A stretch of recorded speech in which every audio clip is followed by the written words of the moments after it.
तो आइए बच्चों, MB एकेडमी में आप लोगों का स्वागत है। हम लोग केमिस्ट्री तो बचपन से पढ़ते आ रहे हैं, है ना। केमिस्ट्री जो है हम लोग बचपन से पढ़ते आ रहे हैं, केमिस्ट्री है क्या। लेकिन केमिस्ट्री जो हम लोग 1 से लेकर के या कोई भी क्लास जैसे 3 से, मान लीजिए 3 से 8 तक जो केमिस्ट्री पढ़ा, वो हम लोग अलग अलग चैप्टर के बारे में पढ़ा, है ना। यहाँ तक पढ़ा और सब एक केमिस्ट्री में ही था। लेकिन हायर क्लास में, जब हम लोग हायर क्लास में आते हैं, क्लास 9 से, सीनियर क्लास में क्लास 9 से ये स्टार्ट हो जाता है कि केमिस्ट्री जो है वो आपका 3 पार्ट्स में डिवाइड करता है। केमिस्ट्री जो है वो क्या करता है, आगे चल के हायर क्लास में जा कर के ये 3 पार्ट्स में डिवाइड करता है। इसमें कितना पार्ट्स में, 3 टाइप्स में, है ना। 3 पार्ट्स में ये डिवाइड करता है। कितना पार्ट्स में, 3 पार्ट्स में ये डिवाइड करता है। ठीक है, पहला मेरा हो गया फिजिकल केमिस्ट्री। पहला क्या हो गया मेरा, फिजिकल केमिस्ट्री। पहला हो गया मेरा फिजिकल केमिस्ट्री। केमिस्ट्री का जो 3 पार्ट्स बताए थे, टाइप्स, ये पार्ट्स बोलिए या टाइप्स बोलिए, है ना। पहला क्या है मेरा, फिजिकल केमिस्ट्री। पहला क्या है मेरा, फिजिकल केमिस्ट्री। अब फिजिकल केमिस्ट्री में क्या पढ़ेंगे, किसके बारे में पढ़ेंगे, वो हम लोग आगे डिस्कस करते हैं। ठीक है, फिजिकल केमिस्ट्री के बारे में क्या पढ़ेंगे, फिजिकल केमिस्ट्री में क्या टॉपिक आता है, किससे रिलेटेड चैप्टर्स रहते हैं, क्या पढ़ा जाता है, वो हम आगे डिस्कस करेंगे। फिजिकल केमिस्ट्री के बाद आता है इनऑर्गेनिक केमिस्ट्री, है ना। फिजिकल केमिस्ट्री के बाद आता है इनऑर्गेनिक केमिस्ट्री, फिर आता है ऑर्गेनिक केमिस्ट्री।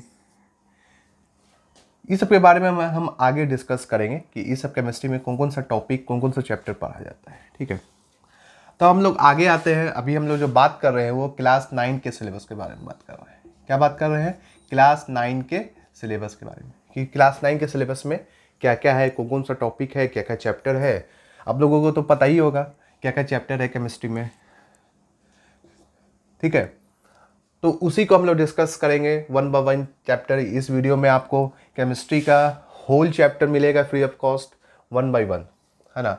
9 का पूरा सिलेबस जो रहेगा मेरा, वो किस पर रहेगा, मेरा सारा सिलेबस जो रहेगा NCERT पर। जो भी मैं पढ़ाऊँगा वो सब NCERT पर आपका बेस्ड होगा। बेस्ड किस पे होगा, ये सब NCERT पर बेस्ड होगा। ठीक है, क्लास 9 का एक पूरा एक टॉपिक वाइज, चैप्टर वाइज मैं एक आपको क्लास प्रोवाइड कराऊंगा ऑनलाइन, है ना। हमारे MB एकेडमी पे, हमारा फेसबुक में, हमारा यूट्यूब पे चैनल है MB एकेडमी। ठीक है, इस MB एकेडमी में आप ये सारा चैप्टर पढ़िएगा। क्लास 9 का NCERT में जो जो चैप्टर आ रहा है वो 1 बाय 1 चैप्टर पूरा हम डिस्कस करेंगे। और ये बेस जो NCERT रहेगा, है ना। तो हम लोग किस पर पढ़ेंगे, मेरा एक यूट्यूब चैनल है, स्टडी चैनल है, जिसका हम नाम रखे हैं क्या, MB एकेडमी। क्या नाम रखे हैं उसका, MB एकेडमी। MB एकेडमी पे क्लास 9 का आपका पूरा चैप्टर वाइज चैप्टर सिलेबस हम कवर करेंगे। ठीक है, और फिर 10 का भी क्या किया जाएगा। तो अभी जो फेस चलेगा, अभी जो क्लास चलेगा वो अभी क्लास 9 का चलेगा। क्लास 9 का पूरा चैप्टर कवर करेंगे और NCERT से मेरा जो बेस्ट होगा सिलेबस किस पे बेस्ट होगा, NCERT पे। NCERT के अकॉर्डिंग हम पूरा आपको पढ़ाएंगे क्लास 9 में। ठीक है, चलिए तो हम आगे चलते हैं कि हम लोग जान गए थे कि केमिस्ट्री जो है वो 3 पार्ट्स में आगे चल के हायर क्लास में 9 से ये डिवाइड होने लगता है। किसमें, फिजिकल केमिस्ट्री में होता है, इनऑर्गेनिक केमिस्ट्री में होता है और ऑर्गेनिक केमिस्ट्री में ये होता है। ठीक है, अब चलिए हम आपको बताते हैं कि क्लास 9 में जो हम लोगों को केमिस्ट्री पढ़ना है, क्लास 9 में जो हम लोगों को केमिस्ट्री पढ़ना है वो कौन कौन सा केमिस्ट्री पढ़ना है ना। क्लास 9 में जो हम लोगों को केमिस्ट्री पढ़ना है वो कौन कौन सा केमिस्ट्री पढ़ना है। तो पहला फिजिकल केमिस्ट्री पढ़ना है। क्लास 9 के सिलेबस में जो है क्या है, इसमें फिजिकल केमिस्ट्री है और इनऑर्गेनिक केमिस्ट्री है। तो क्लास 9 में जो हम लोगों को केमिस्ट्री पढ़ना है वो यही 2 पढ़ना है। क्या पढ़ना है, फिजिकल केमिस्ट्री और इनऑर्गेनिक केमिस्ट्री, यही 2 पढ़ना है। क्या पढ़ना है, फिजिकल केमिस्ट्री के बारे में पढ़ना है हम लोगों को। चैप्टर जो होगा इससे रिलेटेड होगा, किससे रिलेटेड होगा, चैप्टर जो हमारा होगा क्लास 9 का वो फिजिकल केमिस्ट्री से रिलेटेड होगा और इनऑर्गेनिक केमिस्ट्री से रिलेटेड होगा। यही दो से रिलेटेड होगा हमारा क्लास 9 का केमिस्ट्री। ठीक है, अब क्लास 10 में जो है हम लोगों को सिर्फ ऑर्गेनिक केमिस्ट्री के बारे में पढ़ना होगा। किसके बारे में पढ़ना होगा? सिर्फ ऑर्गेनिक केमिस्ट्री के बारे में पढ़ना होगा क्लास 10 में। तो क्लास 9 में हम लोगों को पढ़ना है फिजिकल केमिस्ट्री के बारे में और इनऑर्गेनिक केमिस्ट्री के बारे में, है ना। लेकिन क्लास 10 में हम लोगों को सिर्फ और सिर्फ ऑर्गेनिक केमिस्ट्री के बारे में पढ़ना है। तो ये आपका सिलेबस है क्लास 9 एनसीईआरटी का। क्या है उसमें? फिजिकल केमिस्ट्री पढ़ना है हम लोगों को और दूसरा इनऑर्गेनिक केमिस्ट्री पढ़ना है। और क्लास 10 का अभी हम यहाँ पर कुछ खास डिस्कस नहीं करते हैं उसके बारे में। जब हम लोग 10th पे आएंगे तो उस टाइप से हम लोग डिस्कस करेंगे। तो हम इस टाइप से करेंगे कि पहले एक चैप्टर 9 का डालेंगे, फिर एक चैप्टर 10 का डालेंगे। इस तरीके से दोनों मेरा कवर होगा, 9 भी कवर होगा और 10 भी कवर होगा। तो आप लोग को MBA एकेडमी में सारा चैप्टर आपको केमिस्ट्री का मिलेगा। 9 का भी प्रोवाइड करेंगे हम और 10 का भी प्रोवाइड करेंगे और ये फ्री ऑफ कॉस्ट होगा। ठीक है, क्लास 10 में जो हम लोगों को पढ़ना है वो सिर्फ ऑर्गेनिक केमिस्ट्री के बारे में पढ़ना है। ये एनसीईआरटी सिलेबस जो बेस है क्लास 10 का वो सिर्फ ऑर्गेनिक केमिस्ट्री के बारे में। ठीक है, तो यहाँ तक हम लोगों को समझ में आया पहले कि ये जो हम लोगों को 9 में जो केमिस्ट्री पढ़ना है वो क्या पढ़ना है? फिजिकल केमिस्ट्री पढ़ना है और इनऑर्गेनिक केमिस्ट्री पढ़ना है। यही दो मेरा सिलेबस है क्लास 10 का, क्लास 9 का। इसी को हम आगे लेकर के इसको डिटेल में डिस्कस करेंगे, कौन कौन सा चैप्टर आएगा, क्या आएगा, नहीं आएगा।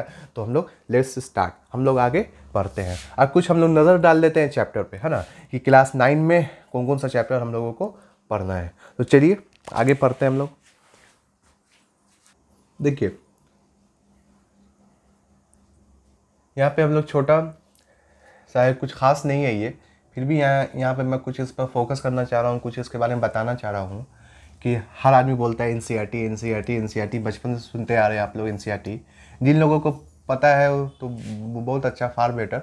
लेकिन जिन लोगों को इसका जानकारी नहीं है कि एनसीईआरटी का आखिरी ये फुल फॉर्म होता क्या है ना, ये एनसीईआरटी का फुल फॉर्म होता क्या है, तो मैं इसके लिए एक आप लोगों को बता देता हूँ एनसीईआरटी का फुल फॉर्म क्या है। तो national council of education research and training. NCERT का फुल फॉर्म क्या है?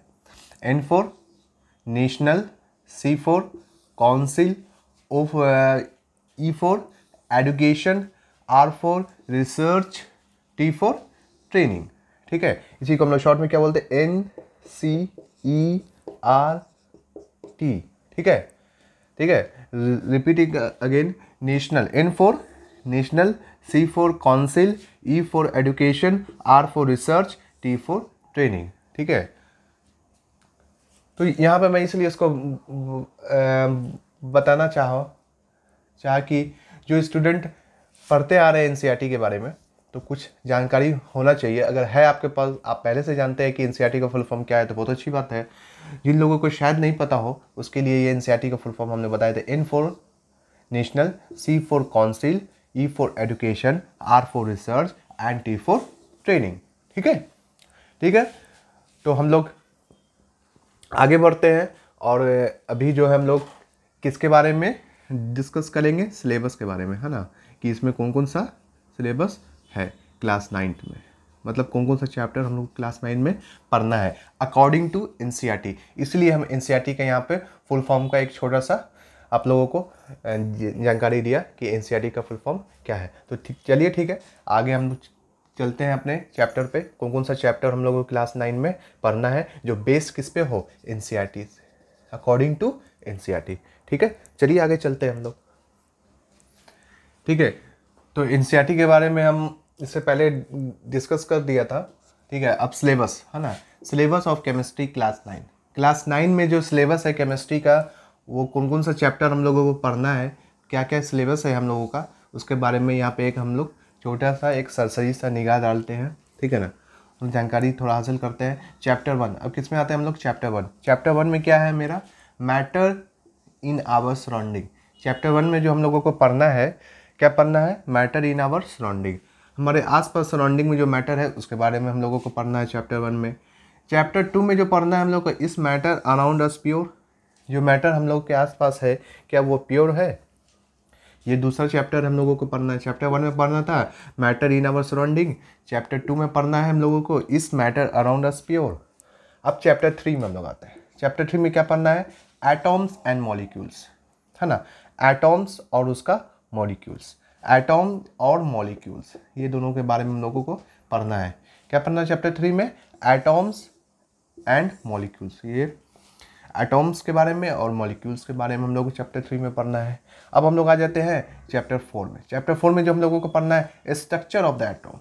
यहाँ पर तो एटॉम के बारे में पढ़ लिया, एटॉम क्या है, मॉलिक्यूल्स क्या है। अब इसके बाद हम लोगों को पढ़ना है स्ट्रक्चर, इसका जो स्ट्रक्चर है, इसका जो शेप है वो कैसा होता है। ठीक है, ये जो NCERT syllabus of chemistry class 9 में है, यही 4 केमिस्ट्री हम लोगों को पढ़ना है। मैटर इन आवर सराउंडिंग, इस matter around us pure, atoms and molecule और स्ट्रक्चर ऑफ द एटम। तो ये किस में आता है, ये जो सिलेबस है, ये जो केमिस्ट्री का जो बेस है, केमिस्ट्री का जो ये जो सिलेबस बेस है केमिस्ट्री का,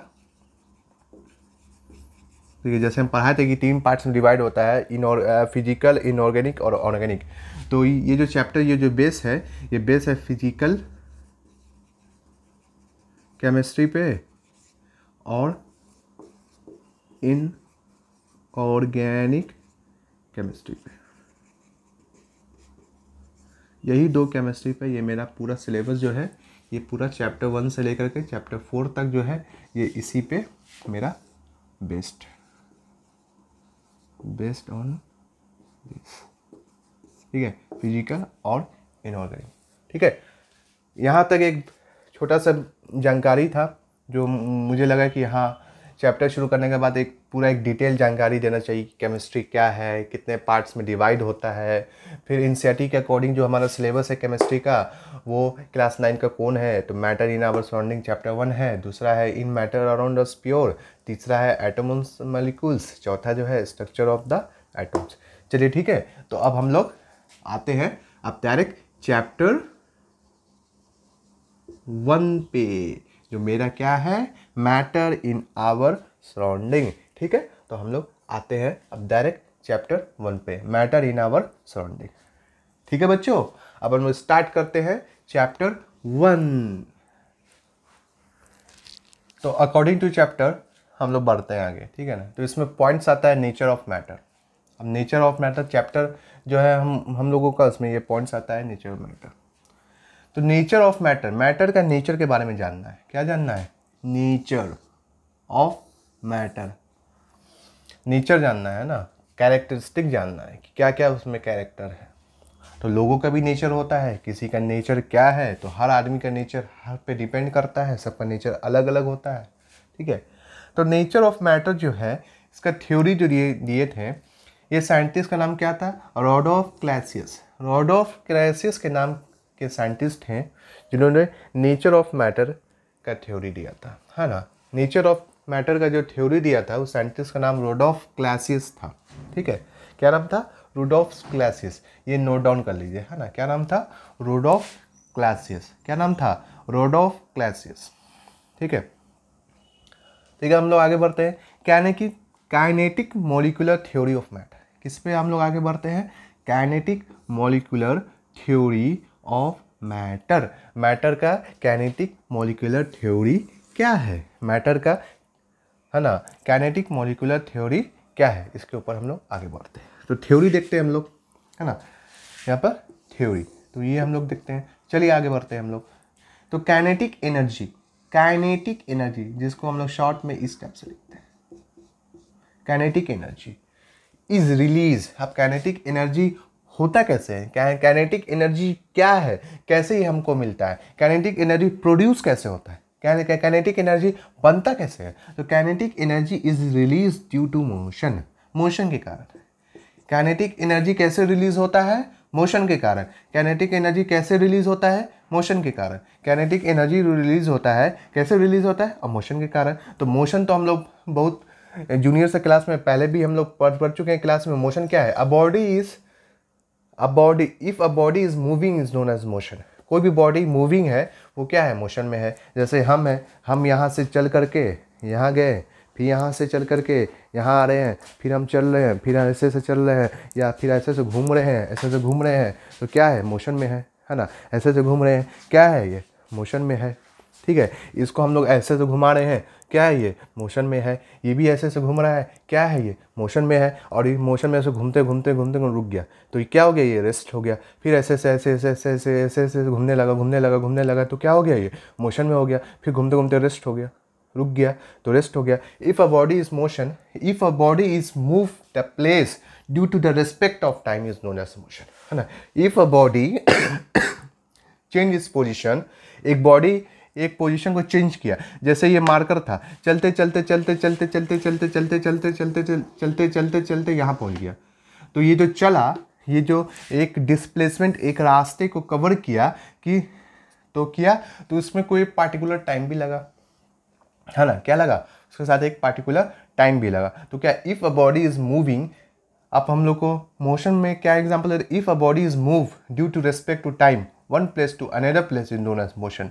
कोई भी बॉडी अगर एक प्लेस से दूसरे प्लेस तक जा रहा है interval of time, due to respect of time, time के हिसाब से, है ना, वो एक तरह से दूसरी जगह जाएगा तो कुछ टाइम लगेगा, कुछ टाइम लगेगा, तो हम लोग मोशन कहते हैं। If a body is move from one place to another place in respective to time, है ना, in interval of time is known as motion. और रेस्ट क्या है, when a body does not change its position, it remains on fixed position is known as motion, ठीक है।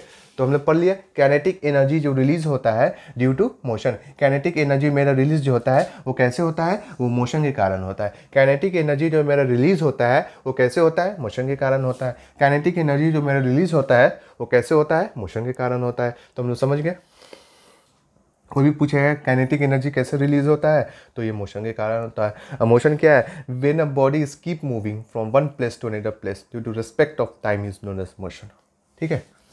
कोई body घूम रहा है, चल रहा है, हरकत कर रहा है, तो वो क्या कहलाता है, मोशन कहलाता है। Kinetic energy is release due to temperature. Kinetic energy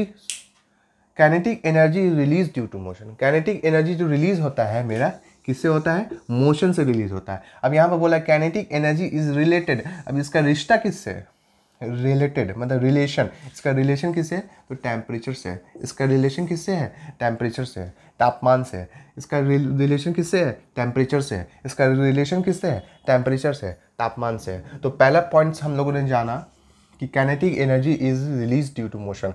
kinetic energy जो हम लोगों को हासिल होता है, हम लोगों को जो मिलता है, वो किससे मिलता है, मोशन से मिलता है। मोशन से हम लोगों को काइनेटिक एनर्जी मिलता है। और दूसरा काइनेटिक एनर्जी जो रिलेटेड होता है, इसका जो रिश्ता होता है, चाहे जो संबंध होता है, वो किससे होता है, टेम्परेचर से होता है। टेम्परेचर मतलब तापमान, ठीक है। यहाँ तक आई होप समझ में आ गया होगा। अब kinetic molecular of matter, kinetic molecular theory of matter क्या है मेरा topic, kinetic molecular theory of matter. Kinetic molecular theory of matter kinetic molecular theory of matter, ठीक है। तो चलिए हम लोग आगे चलते हैं, इसके बारे में जानकारी हासिल करते हैं, kinetic molecular theory of matter क्या है, ठीक है। तो आगे हम लोग डिस्कस करते हैं, इसका एजम्पशन समझते हैं कि इसका एजम्पशन है क्या, ठीक है। तो एवरी मैटर, जितना भी मैटर है, हर चीज़ मैटर का बना हुआ है, हम लोगों को ये समझना है, ठीक है। कुछ भी है तो क्या है, मैटर का बना हुआ है। Every matter is made up of tiny small particles is called molecules. Molecules किसको कहते हैं, कोई भी मैटर जो है वो एक made up of tiny small particles. Every matter is made up of tiny small particles is called molecules. जितना भी मैटर जो है वो एक टाइनी स्मॉल पार्टिकल्स का बना हुआ है। जितना भी मैटर है वो किसका बना हुआ है, tiny small particles. Tiny small particle, इतना छोटा पार्टिकल्स का बना हुआ है, इतना छोटा पार्टिकल्स का बना हुआ है कि उसको हम लोग अपने नेकेड आई से क्या करते हैं, नहीं देख सकते हैं। इतना छोटा पार्टिकल्स का ये बना हुआ है कि इसको हम लोग अपने नेकेड आई से नहीं देख सकते हैं। इसको देखने के लिए माइक्रोस्कोप का ज़रूरत पड़ता है। तो every matter is made up of tiny small particles is called molecules. तो उसी को हम लोग क्या बोलते हैं, molecules. Every matter is made up of tiny small particles is called molecules. तो उसी को हम लोग क्या बोलते हैं, molecules. These exit space between the molecules of matter.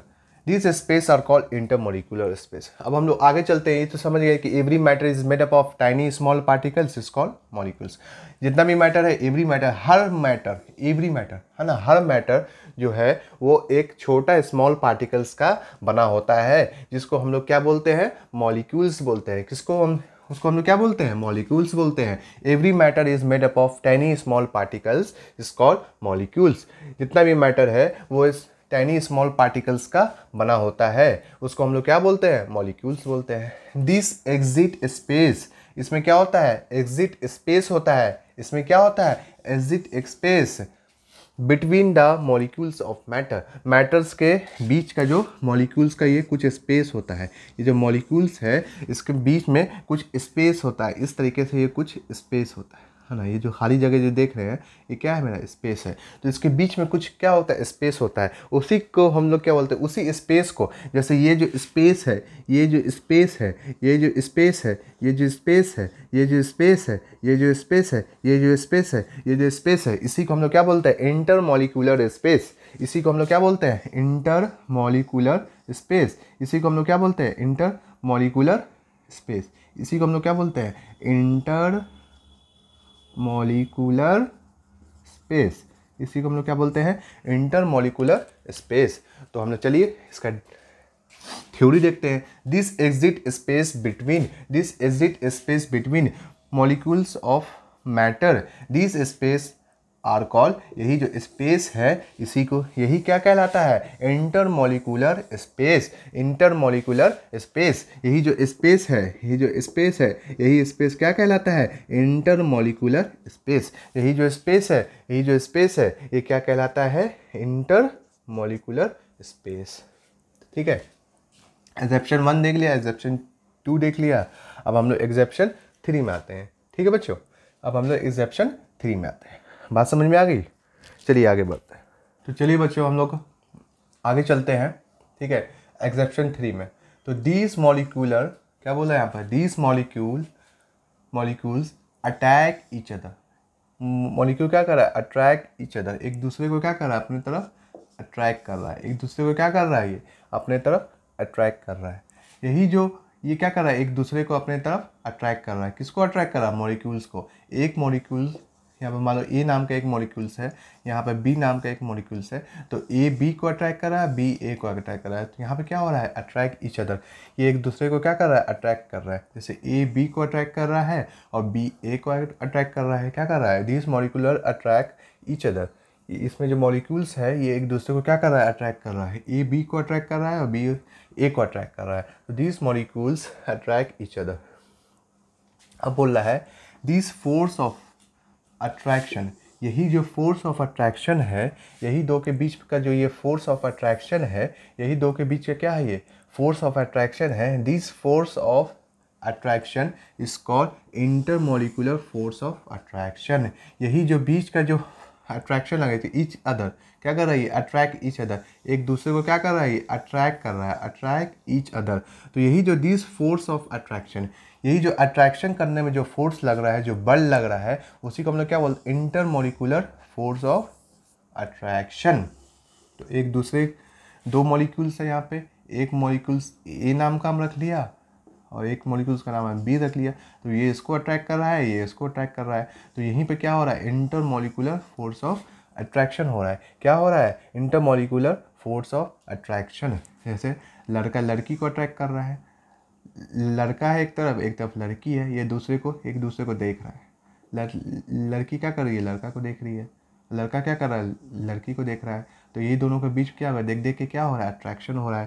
तक तक के क्या हो रहा है, अट्रैक्शन हो रहा है। एक दूसरे को देख देख के क्या हो रहा है, अट्रैक्शन हो रहा है। तो उसी अट्रैक्शन के जो बीच का जो ये फोर्स लग रहा है, फोर्स ऑफ फीलिंग है ना, क्या है यहाँ पे जनरेट हो रहा है, फोर्स फीलिंग। तो क्या हो रहा है यहाँ पे, फोर्स ऑफ फीलिंग। तो यहाँ पे यही जो फोर्स ऑफ फीलिंग जो हो रहा है, इस दूसरे के फोर्स ऑफ फीलिंग जो है, यही क्या कहला जाएगा, मेरा इंटरमॉलिक्यूलर फोर्स ऑफ अट्रैक्शन।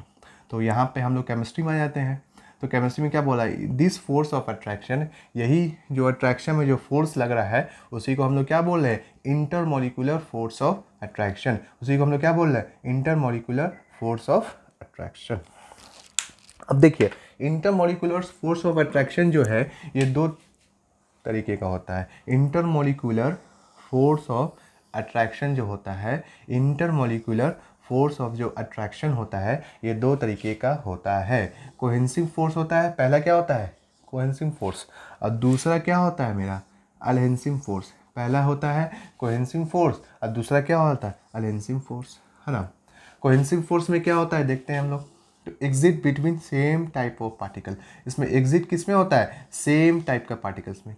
किस में होता है, सेम टाइप का पार्टिकल्स में। इसमें जो एग्जिट होता है वो किस में होता है, वो सेम टाइप के पार्टिकल्स में होता है। तो हम लोग किसको डिस्कस कर रहे हैं, इंटरमोलिकुलर फोर्स ऑफ अट्रैक्शन को। तो इसमें दो टाइप्स का होता है, क्या होता है, ये दो टाइप्स का होता है। पहला होता है ये कोहेसिव फोर्स और दूसरा होता है ये अलेंसिव फोर्स। कोहेसिव फोर्स में क्या होता है, exit between same type of particles.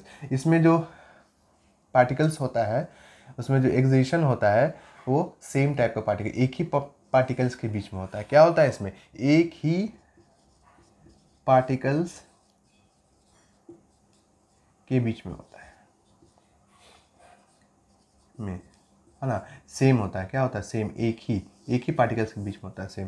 लेकिन इसमें क्या होता है, डिफरेंट होता है। इसमें क्या होता है, डिफरेंट। इसमें जो एग्जिट जो होता है between different types of particles, इसमें दो डिफरेंट टाइप्स के पार्टिकल्स में क्या होता है, इसमें फोर्स ऑफ अट्रैक्शन होता है। तो इसका जो अलेंसिव फोर्स का जो अट्रैक्शन होता है वो क्या होता है, डिफरेंट टाइप्स ऑफ पार्टिकल्स में होता है, अलग अलग होता है ना। क्या होता है, अलग अलग में। और इसमें क्या होता है, अलग अलग में। और इसमें क्या होता है, सेम में होता है। इसमें एक ही में होता है और इसमें क्या होता है, अलग अलग में होता है। तो exit between different types of particles, तो इसमें क्या होता है, exit between different type of particle, अलग अलग पार्टिकल्स में होता है। कोहेसिव फोर्स में क्या होता है, exit between same type of particles. इसमें क्या होता है, एक ही टाइप्स के पार्टिकल्स में होता है।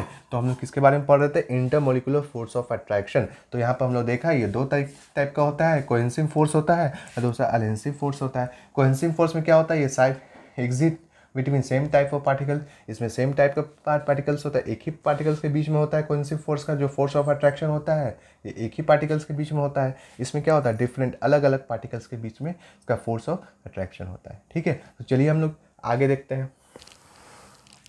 ठीक है, तो हम लोग एजम्पशन 4 में देखते हैं, क्या देखते हैं एजम्पशन 4 में, the particles example molecular poses, है ना। इस पार्टिकल्स में क्या होता है, मॉलिक्यूलर पोजेस होता है, मतलब काइनेटिक एनर्जी, है ना। मॉलिक्यूलर पोजेस बोलने का मतलब क्या हो गया यहाँ पे, काइनेटिक एनर्जी। मॉलिक्यूलर पोजेस बोलने का मतलब क्या हो गया यहाँ पे, काइनेटिक एनर्जी। अब काइनेटिक एनर्जी रिलीज कैसे होता है, ये मोशन के कारण होता है। और इसका रिलेटेड किससे होता है, टेम्परेचर से होता है। रिलीज होता है मोशन से, रिलीज किससे होता है, मोशन से। और रिलेटेड किस पे होता है, टेम्परेचर पे होता है। ठीक है, तो द पार्टिकल्स एग्जाम्पल के तौर पे हम लोग लेते हैं मॉलिक्यूलर पोजेस। मॉलिक्यूलर पोजेस में क्या है मेरा, काइनेटिक एनर्जी। मॉलिक्यूलर पोजेस में क्या है मेरा, kinetic energy, because of their continuous motion.